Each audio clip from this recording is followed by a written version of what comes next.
రామ్మా సుభద్ర, బయటికొచ్చి కృష్ణుడి గారి జాతకం ఎలా ఉందో చూసి చెప్పమ్మా. బాగా ఆలోచించు. అది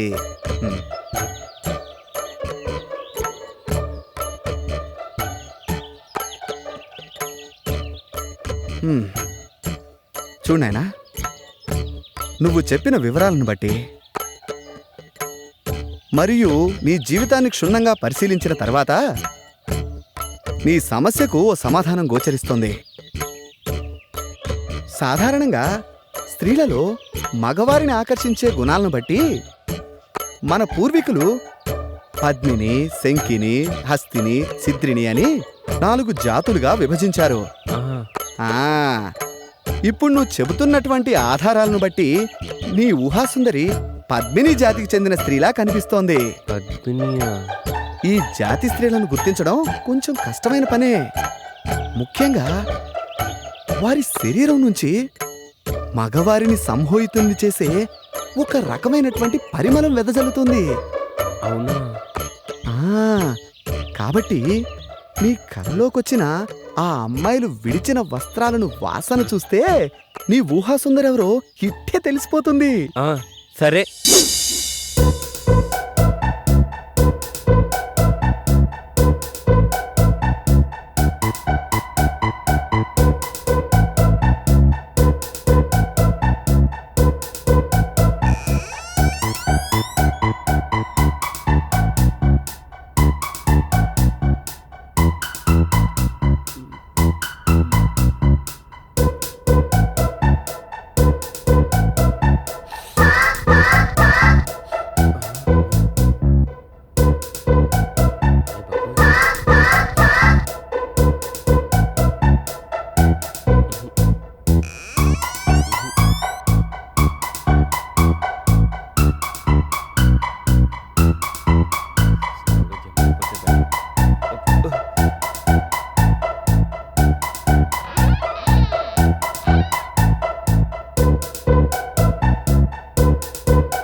ఏంటి కృష్ణ, అంత చిన్నగా వస్తున్నావు?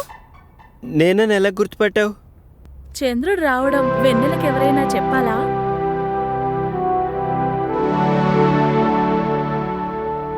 రా కృష్ణ, కూర్చో.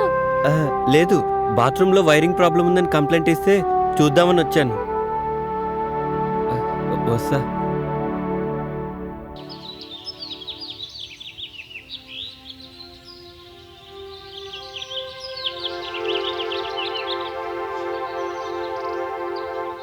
ఆగమ్మా. ఎందుకు? నీతో పనుంది. నాతో మీకు పని ఏంటి? తప్పుకోండి. ఒక్కసారి ఇది చూడు.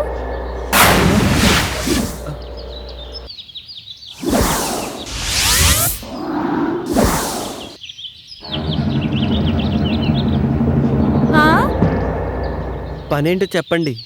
పద, రూమ్లోకి వెళ్దాం.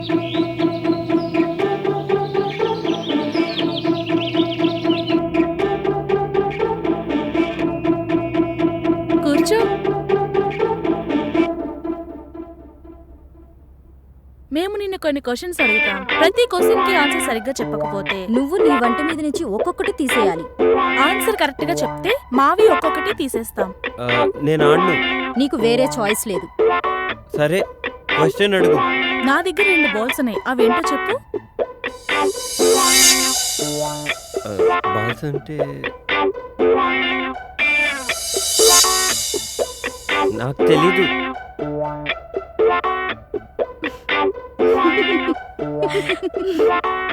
I balls. పని ఉన్నప్పుడు పెద్దగా అవుతుంది, పని అయిపోయిన తర్వాత చిన్నగా అవుతుంది. ఏంటది? అది అది అది అది కూడా తెలీదా? గొడుగు. చక్కా విప్పు.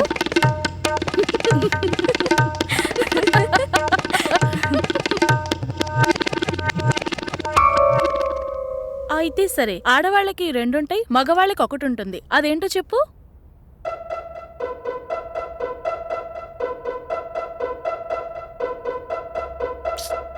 అది కూడా తెలీదా? ఇంటి పేరు. ప్యాంటిప్పు. ప్యాంటిప్పు. అమ్మో బాబోయ్.